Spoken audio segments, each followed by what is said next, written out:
Chad Connor joins me now. He's the VP of Revenue at Halo Labs. Chad, welcome. Thank you.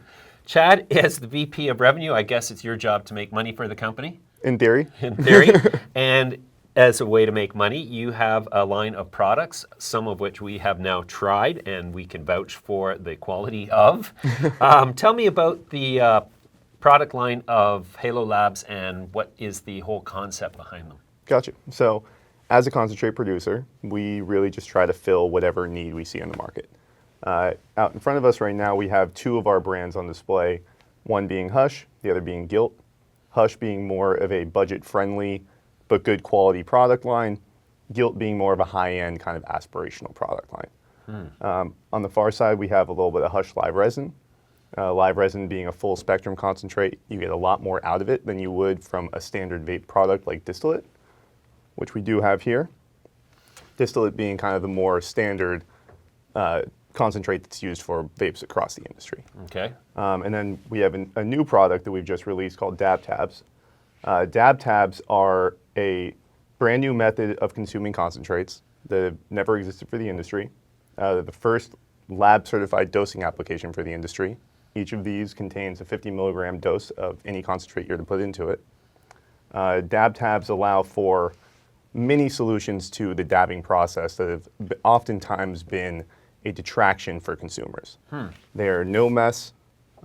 They allow you to drop them on the ground, which you've never been able to do before.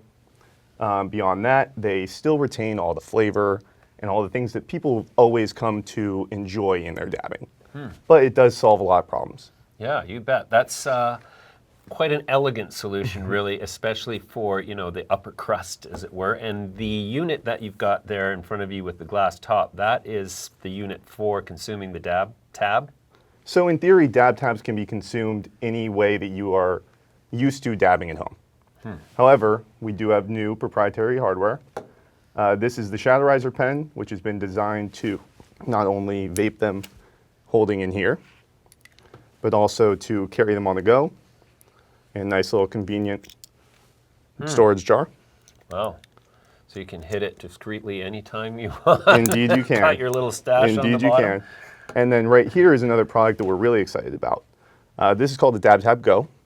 Dab Tab Go is a 510 thread cart, which can replace really any standard cartridge in the market.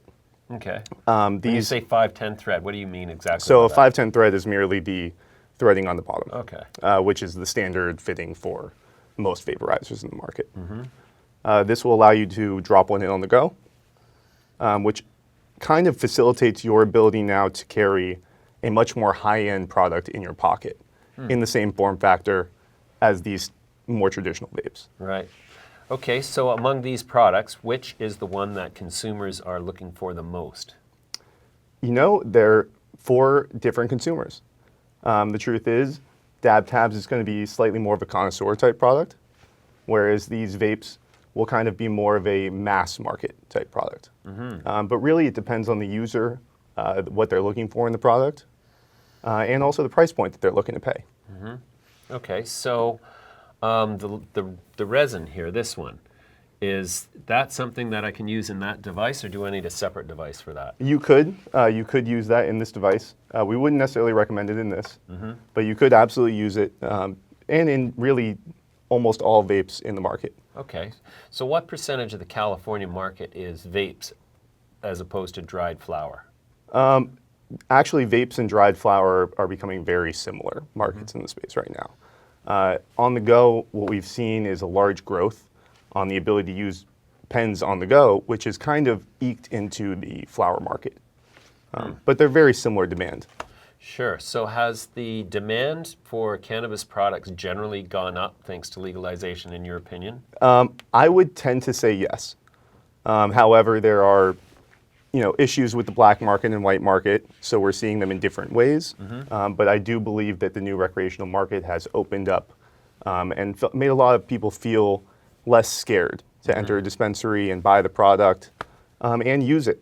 I feel like it's just bringing in more people that were feeling averse before. Sure. Earlier we were talking about live resin and how that is sort of like the the ultimate product in terms of all of the extracts.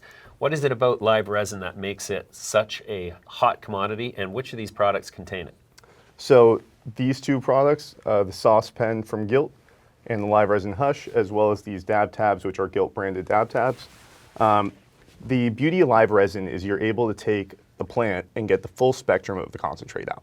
So all the flavor, all the THC, all the CBD, CBN, CBG, all the cannabinoids that you want, you're able to get in a live resin. Whereas when we make distillate, you're distilling down to get a very pure form of THC, where you don't quite get all of the other benefits of the plant. So it's really trying to stay as true to the plant as possible. Okay, so Halo has this portfolio of branded products for consumers. Do you also have you have products that you make and sell as a wholesale product to other producers as well? Yeah, so we do a lot of bulk business. We have several relationships with other companies that are retailers, brands, and we try to facilitate them making their own products, but with the high-end and great quality products that we're able to produce in large volume.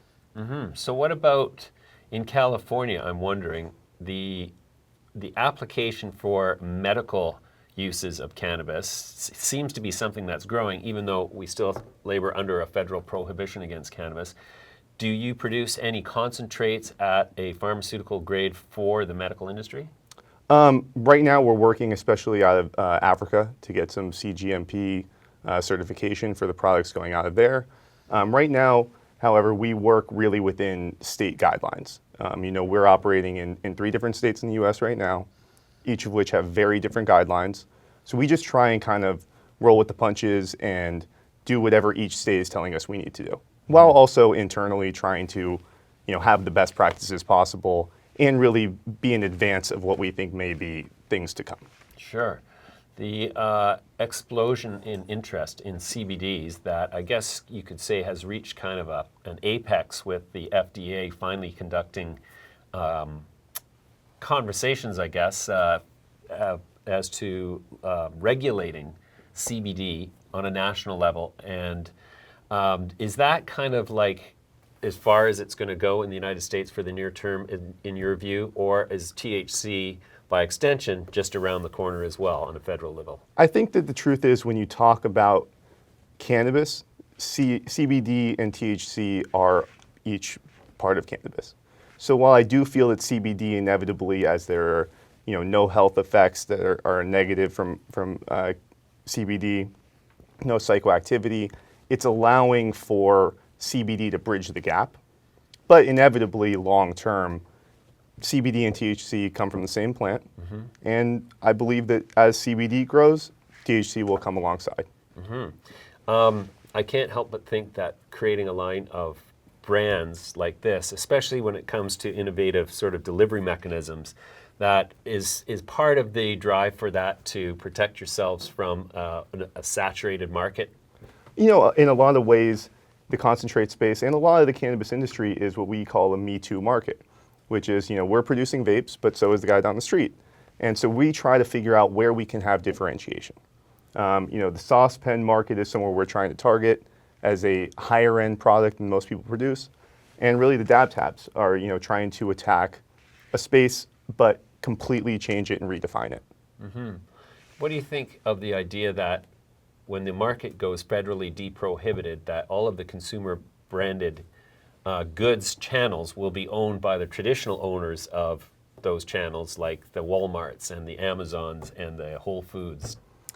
At the end of the day, we are a consumer goods industry, and while I think we would all love to see it progress in, the people who've been here controlling it, it will be hard to fight big business coming in. And I think that we are, as a producer and a player in this industry, we will have to work alongside with bigger players as they come in. Okay, and last question, which of these is your favorite product? Well, I love them all. Okay. But I would say probably the dab tabs and the sauce pen, being that they are filled with, in theory, the same product. I would probably use dab tabs a little bit more at home until we have these more readily available. But the sauce pen on the go is my favorite go-to. Okay. Well, Chad, that's great introduction. We're going to come back to you soon. Thanks for joining me today. Appreciate it.